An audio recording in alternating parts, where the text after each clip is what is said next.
ارشاد باری تعالیٰ ہے، اے ایمان والو تقوی اختیار کرو۔ وَلْتَنظُرْ نَفْسٌ مَا قَدَّمَتْ لِغَدٍ، اور ہر جان دیکھے کہ اس نے آنے والے کل کے لیے آگے کیا بھیجا ہے۔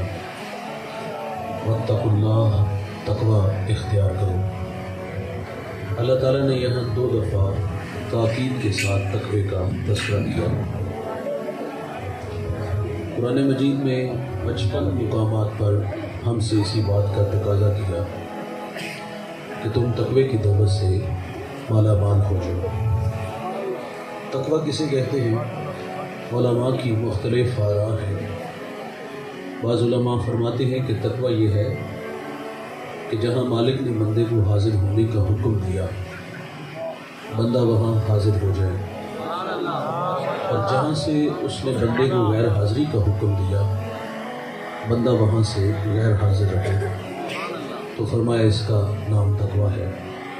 اور بعض علماء فرماتے ہیں کہ تقوی یہ ہے کہ بندے کا دل بھلائی کے کاموں میں لگ جائے، قلبی رغبت نیکی کی طرف تقوی ہے۔ توجہ دل کی طرف دلائی گئی جو وجود میں مرکز ہے۔ نبی رحمت صلی اللہ علیہ وسلم فرماتے ہیں، انسان کے بدن میں گوشت کا ایک لوتھڑا ہے، اگر وہ درست ہو جائے تو سارا بدن درست ہو جاتا ہے، اور اگر وہ بگڑ جائے تو سارا بدن بگڑ جاتا ہے۔ فرمایا گوشت کے اس لوتھڑے کا نام دل ہے۔ اور مولانا روم فرماتے، دل بدستاور کی حج اکبر است، از ہزاراں کعبہ یک دل بہتر است، کعبہ گزرگاہ خلیل اطہر است، دل گزرگاہ جلیل اکبر است۔ رومی فرماتے، صاحب دل کو کنٹرول میں لیا، یہ جو اٹکیلیاں کرتا ہے۔ فرمایا بڑا حج ہے، دل کنٹرول میں ہو تو دل کی عظمت 1000 کعبوں سے بڑھ جاتی ہے۔ کیوں؟ فرمایا اس لیے کہ کعبہ اللہ کی خلیل کی گزرگاہ ہے، لیکن جو دل ہے وہ رب جلیل کی گزرگاہ ہے۔ میرے قبلہ اپنے گداز لہجے میں فرمایا کرتے ہیں کہ میرے بچوں اپنی زندگی کا وظیفہ بناؤ، اٹھ دی بہندی ٹر دی پھر دی، ستے آتے جاگ دی، نام جپ دی روتے کھپ دی، ویہ سر اس راگ دی، نام جپیاں قرب ملدا، نام دی کر پوری سام، شیشی وچ کستوری جے کر پھر ضرورت کار دی۔ تو تقوی یہ ہے کہ دل نیکی کی راہوں کا راہی بن جائے۔ بعض علماء نے لکھا گناہوں سے نفرت کا نام تقوی ہے، اور حضرت امام جعفر سمنانی رحمۃ اللہ علیہ نے حد کر دی۔ آپ فرماتے تقوی یہ ہے کہ بندہ نیکی کرنے کے باوجود لمحہ لمحہ مالک سے ڈرتا رہے، پتہ نہیں اس نے میرے اس عمل کو قبول بھی کیا ہے کہ نہیں کیا۔ وہ میاں صاحب فرماتے ہیں نا کہ پڑھنے اتے مان کری نہ تے نہ آکھی میں پڑھیا، او جبار کہار صداوے مطر روڑ دوے دودھ گھڑیا۔ اگر وہ عمل کر کے ناز کرے گا تو اللہ بے نیاز ہے، عبادت سجدے بندے کے منہ میں مارے گا۔ کچھ لوگوں کو بخار چڑھ جاتا ہے نا، وہ نماز پڑھتے تو لوگوں کو بے نمازی کے طعنے دیتے ہیں۔ کچھ لوگ راہ خدا میں خیرات کرتے ہیں تو لوگوں کو کنجوس کہتے ہیں۔ معذرت سے کہوں گا ایسی سخاوت لاکھوں نہیں کروڑوں کی بھی ہوئی تو قبول ہے۔ بھائی جان اگر نماز پڑھ کے لوگوں کو بے نمازی کے طعنے دیں گے تو اللہ یہ نمازیں بھی ہمارے منہ پہ مارے گا۔ تقوی کسے کہتے ہیں؟ عمل کرو اور اللہ سے ڈرو۔ بنی اسرائیل میں ایک نوجوان تھا، وہ راہ دین سے بھٹکا تھا، مرنے سے پہلے رجوع لے آیا، اپنے گناہوں پر اس نے اللہ سے معذرت کر لی۔ اور یہ اللہ کی عادت ہے دوست، جو سچے دل سے معذرت کرتا ہے اللہ اس کے گناہ کو لوح محفوظ سے مٹا دیتا ہے۔ ہم تو مائل بکرم ہیں، کوئی سائل ہی نہیں، راہ دکھلائیں کسے، کوئی راہ روے منزل ہی نہیں۔ بھائی جو گناہ چھوڑتے ہیں اللہ کی عادت ہے اللہ اس کے گناہ کو معاف فرما دیتا ہے۔ وہ بنی اسرائیل کا ایک گناہ گار تھا، میں بات سنا کے پھر بات واپس لے آؤں گا۔ وہ بستی میں بڑا معروف تھا گناہوں کے حوالے سے، لوگوں نے کئی بار سمجھایا لیکن ہر بار توبہ کر کے پھر توڑ دیتا۔ توبہ کی پھر توبہ کی، پھر توبہ کر کے توبہ توڑ دی، میری توبہ پہ توبہ توبہ کر اٹھی، یہ اس کی کیفیت تھی۔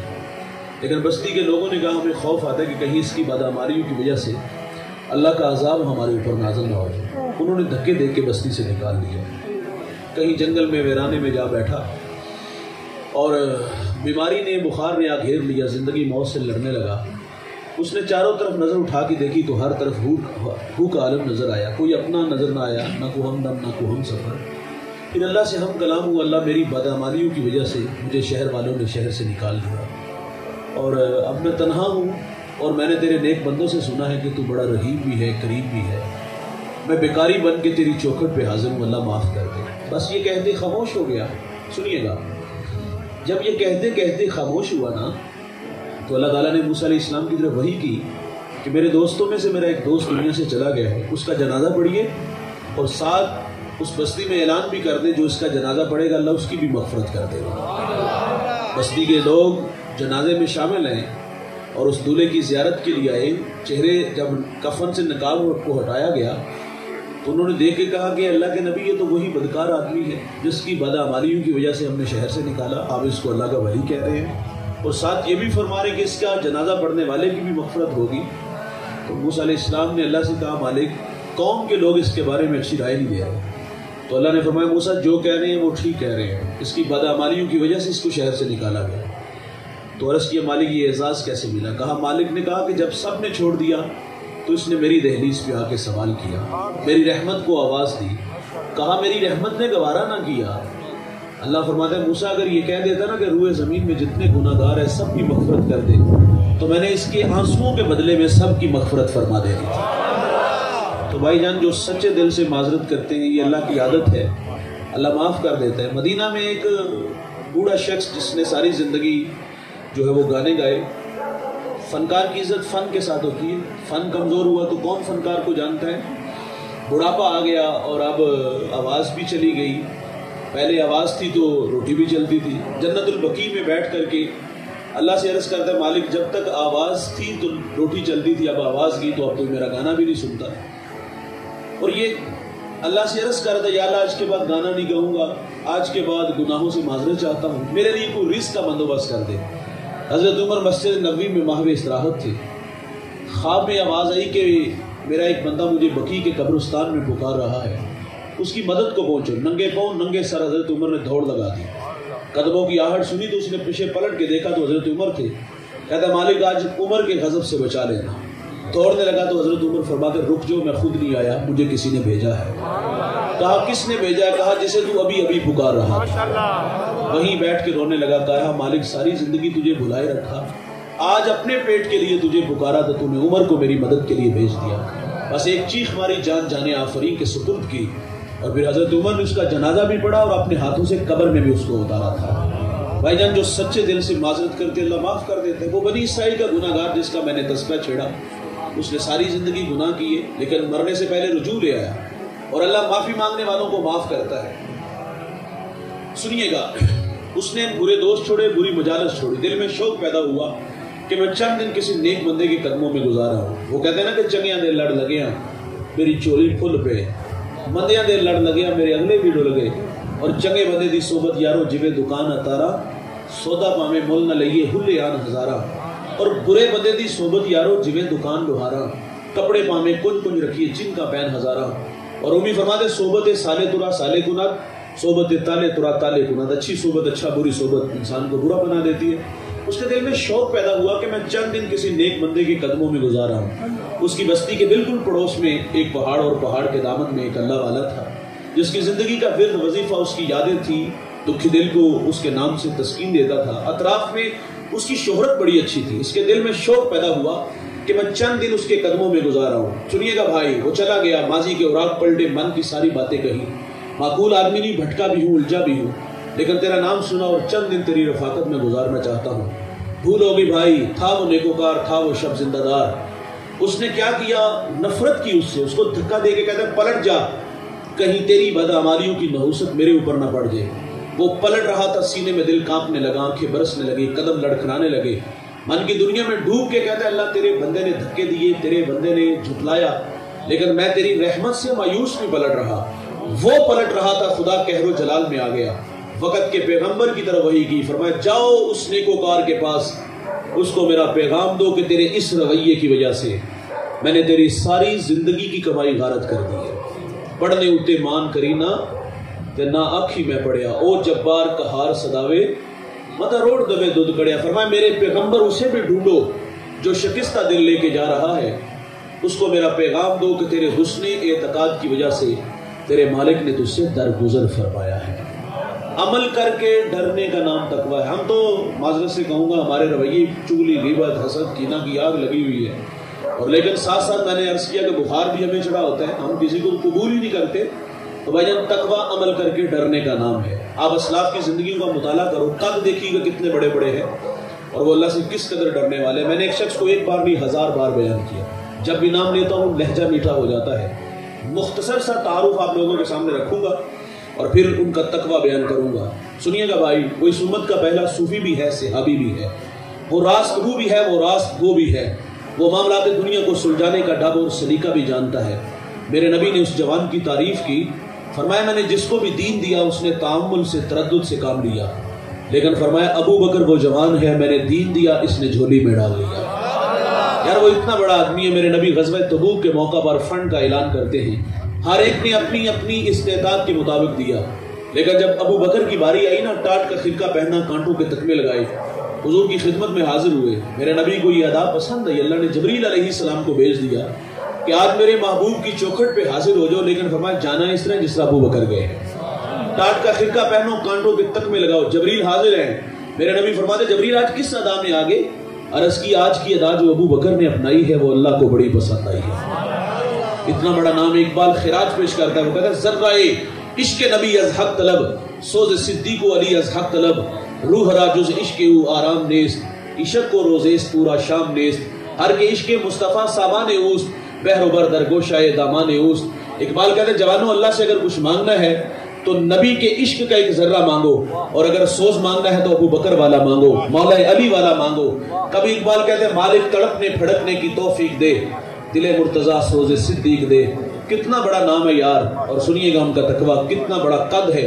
آپ فرماتے کاش کہ میں ایک پرندہ ہوتا، ایک شجر سے اڑتا، دوسرے کی ٹہنی پہ بیٹھتا، تاکہ میں قیامت کے حساب سے بچ جاتا۔ یار کہتے کبھی فرماتے کاش کہ میں ایک سوکھی ہوئی لکڑی ہوتا اور لوگ اس کو جلا دیتے اور میں خاک کا ڈھیر بن جاتا۔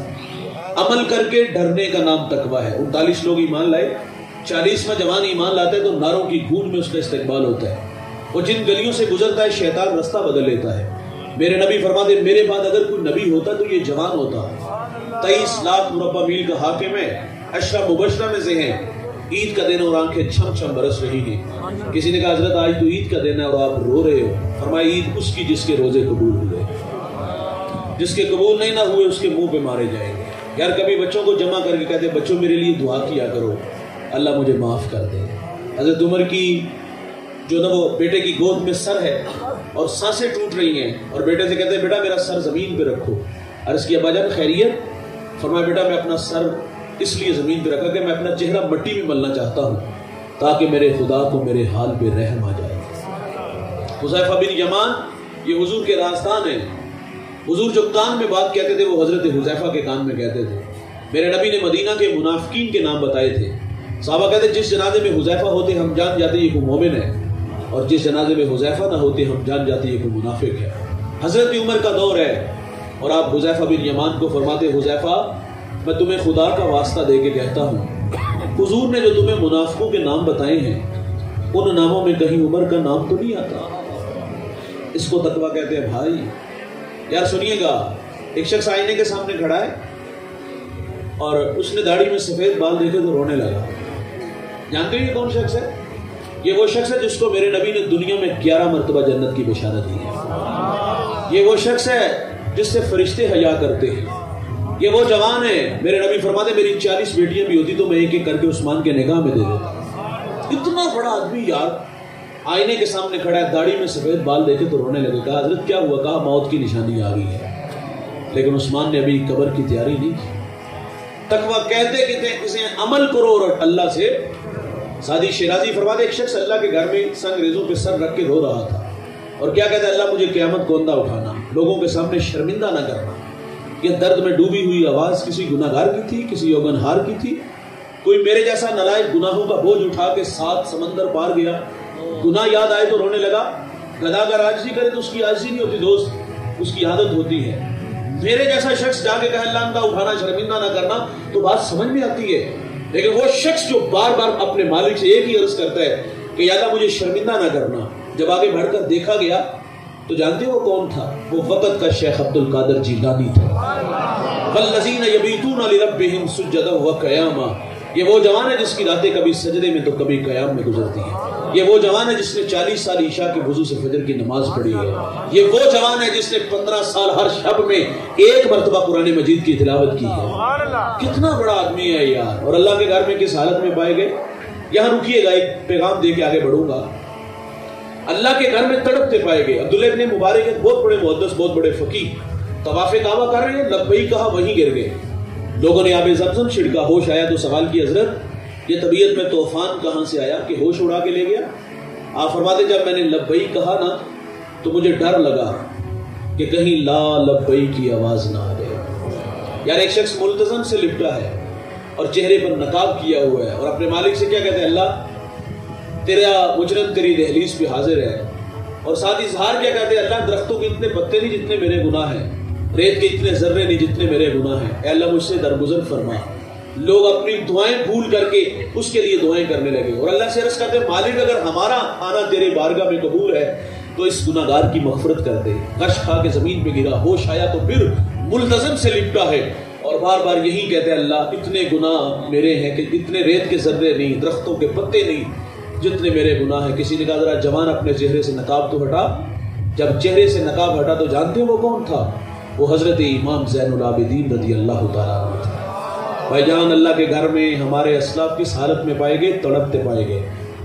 اور انتہائی معذرت سے کہوں گا، ناراض نہ ہوئیے گا، میرا لہجہ تھوڑا سا تلخ ہے، اس کو قبول ضرور کیجئے گا۔ وہ اقبال نے کہا تھا کہ چمن میں تلخ نوائی میری گوارا کر، کہ زہر بھی کرتا ہے کبھی کار تریا کی، کڑوی سیلی قبول ضرور کیجئے گا، سچا کیے تو پاپڑ بچتے ہیں۔ بھائی جان ہم بھی حج عمرہ کے لیے جاتے ہیں، کیا ہماری حالت شیخ عبد القادر جیلانی جیسی، عبداللہ ابن مبارک جیسی، امام زین العابدین جیسی ہوتی ہے؟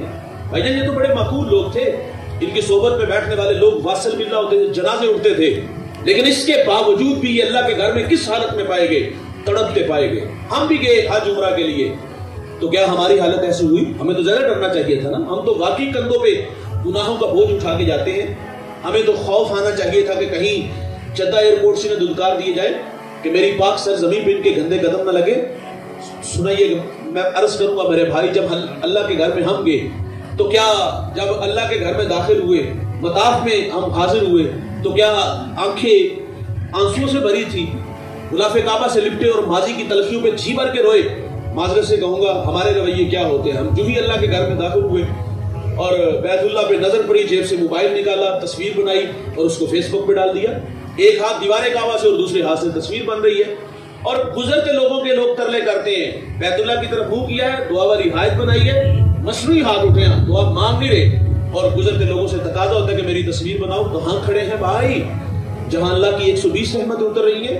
کہاں کھڑے ہیں جہاں طبیعتوں میں نشہ پیدا ہوتا ہے کہ ان راہوں سے محمد عربی گزرے ہیں؟ ہم نے کہا یہ ترغیب ہے بھائی جان، 6 فٹ کا قد کیوں نہیں ترغیب دیتا؟ 3 تصویروں سے آیا، اسلاف کی زندگیوں کو تو پڑھو تو یار۔ وہ اللہ کے گھر میں کس حالت میں پائے گئے؟ وہاں تڑپتے پائے گئے، وہاں تو اشکبار آنکھوں سے اپنے مالک سے اپنے گناہوں کی معذرت کرنا تھی، لیکن ہم وہاں تصویریں ہی بناتے رہے۔ انتہائی معذرت سے یہ کوئی ترغیب نہیں، ہمارا کہنا ہے کچھ نیکیاں گمنام کیا کرو یار، اور گمنام نیکیوں کا مزاج بھی بناؤ اپنا، کچھ تو ہم اللہ کے لیے کام کریں۔ یہ تو حرم مکہ ہے نا، ہم نے مدینہ میں بھی دیکھا، یہاں ہماری حالت کیا ہے؟ یہاں آنکھیں بند بھی ہوتی ہیں، نم بھی ہوتی ہیں، یہاں اشکبار آنکھوں سے ہم سلام کہتے ہیں۔ بھائی جان اگر کسی کو حضور کا در نصیب ہو جائے وہاں تو رواں رواں سلام کہے نا۔ میرے ٹیچر ہیں سلیم دلاوری، حفیظ طائب کے شاگرد ہیں، بڑا اچھا لکھتے ہیں، اور وہ تخیلات میں خود کو کھینچ کے در حبیب تک لے چلتے ہیں۔ منظر دیکھیے کہ کتنا خوبصورت ہے۔ آپ فرماتے آساں دے بوئے کھل دے، درداں دے ورکے تھل دے، دکھاں دے چکڑ چل دے، اکھاں چو ہنجو ڈل دے، لوں دا سینہ پاڑ دے، آقا جی دل نو ساڑ دے، غوطے تے غوطہ کھا رہے ہیں، وہماں چ ڈبدا جا رہے ہیں، دسیا نہ چننا تارے ہیں، رائیاں تو پچھ پچھ ہارے ہیں، جتھے خدا دا نور ہے وہ شہر کنی دور ہے۔ سوچا پکاندا جاونا، من وچ بٹھاندا جاونا، نقشے پکاندا جاونا، کر لے کرینا انج دا ہونا مدینہ انج دا۔ ویلے نے ڈاڈے یا نبی، پلے نہیں ساڈے یا نبی، بیٹھے تو راڈے یا نبی، امتی تو ہاڈے یا نبی، ہجراں دے پھنیر شوق دے، مڑ مڑ کے اے حقوق دے، آمن مرادہ پک کے، قسمت لے جاون دک کے، سونا مدینہ تک کے، بہ جاواں جسم تھک کے، ٹھنڈی ہوا جے وگ جائے تے اکھ ذرا کو لگ جائے، کملی ذرا سرکا کے، مکھڑے تو پردہ چا کے، خواباں چ پھیرا پا کے، آقا اکھنا کے رواں دی سختی جھل کے آئیو دوروں چل کے الفت ڈابو تر کے ہو کے سلیم بھر کے دل نو آنند آ گیا سانو پسند آ گیا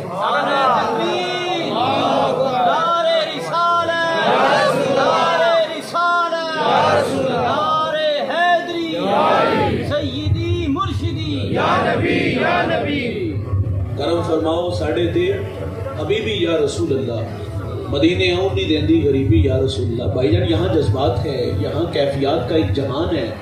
اور بھائی یہاں سے ہزاروں میل ہواؤں فضاؤں میں اڑتے ہوئے حضور کے قدموں تک پہنچے. میں نے عرض کیا وہاں تو رواں رواں سلام کہے. ہمیں مدینہ میں ایک شخص ملا, اس نے بات سنائی جو دل کو چھو گئی. وہاں کو ترکی کے مفتی صاحب تشریف لاتے ہیں, ان سے سوال کیا گیا کہ حضرت ہم حضور کی بارگاہ میں سلام کرتے ہیں تو ہمیں کیسے پتا چلے کہ ہمارا سلام بارگاہ خیر الانام میں قبول ہو گیا؟ دل کو چھو لینے والی بات ہے. آپ فرماتے مواجہ شریف کے سامنے گزرتے اگر آنکھیں بھیگ جائیں نا تو سمجھ لو کہ حضور کی بارگاہ میں سلام قبول ہو گیا. وہاں اشکبار آنکھوں سے سلام کہنا تھا, ہم نے کیا کیا انتہائی معذرت سے بابو سلام سے داخل ہوئے. ہم نے لوگوں کو دیکھا ایک ہاتھ میں 5 ریال کا جوتا. پہلی بات تو یہ ہے اس جوتے کی اوقات کیا ہے جس کو آپ سر پہ اٹھا کے لے جا رہے ہو, اور دوسرے ہاتھ میں موبائل اور لائیو کال چل رہی ہے, اونچی اونچی آوازیں حضور کو سلام کر لو حضور کو سلام کر لو. اور بھائی جان آج بھی حکم وہی ہے کہ لے سانس بھی آہستہ کے دربار نبی ہے. وہاں سانسوں کا شور بے ادبی کہلاتا ہے. امام مالک 40 سال روزے رسول پہ رہے, 40 سال درس حدیث دیتے رہے. یار ایک بار بھی ایسا نہیں ہوا کہ آپ نے کتاب کا ورق پلٹا اور اس کی آواز بھی پیدا ہوئی ہے. سیدنا صدیق اکبر نے وہاں دیوار کھڑی کی جہاں حضور کی پیشانی لگتی تھی, مصلی کھینچ کے پیچھے لے آئے. جہاں حضور کے قدم لگتے ہیں وہاں ابو بکر کی پیشانی لگتی ہے. اعلیٰ حضرت نے لکھا کہ جب مدینے میں جاؤ تو وہاں آنکھیں بھی پوری نہ کھولو, وہاں اشکبار آنکھوں سے سلام کہنا تھا. اچھا امام مالک جب مدینے کی گلی بازار سے گزرتے تھے نا تو دیوار کے ساتھ لگ کے گزرتے تھے, کندھے زخمی ہو جاتے تھے. کسی نے کہا حضرت حضور کے شہر مدینہ کے گلی بازار اتنے تنگ سوڑے تو نہیں کہ آپ دیوار کے ساتھ لگ کے گزرتے ہو؟ تو آپ فرماتے دیوانوں یہ وہی گلیاں بازار ہیں جہاں سے میرے محبوب گزرے ہیں. احتیاط اس لیے ہے کہ کہیں بے خبری میں میرا پاؤں وہاں نہ آ جائے جہاں میرے حضور کے قدم لگے ہیں اور میں بے ادبوں میں نہ لکھ دیا جاؤں. اور بھائی جان ہم نے تو اسلاف کو پڑھا, وہاں تو اشکبار آنکھوں سے سلام کہا گیا. حرم مکہ میں اسلاف کو پڑھا تو وہ تڑپتے پائے گئے. ہم نے یہاں بھی تصویریں بنائی, ہم وہاں بھی گئے تو تصویریں بناتے رہے. انتہائی معذرت سے بھائی کچھ مقامات ایسے ہوتے ہیں ہم اس سے تھوڑی دیر کے لیے اپنا تعلق توڑ لیں تو کوئی غلط کام نہیں یار. وہاں تو یکسو ہو کے جانا تھا, وہاں تو اشکبار آنکھوں سے سلام کہنا تھا.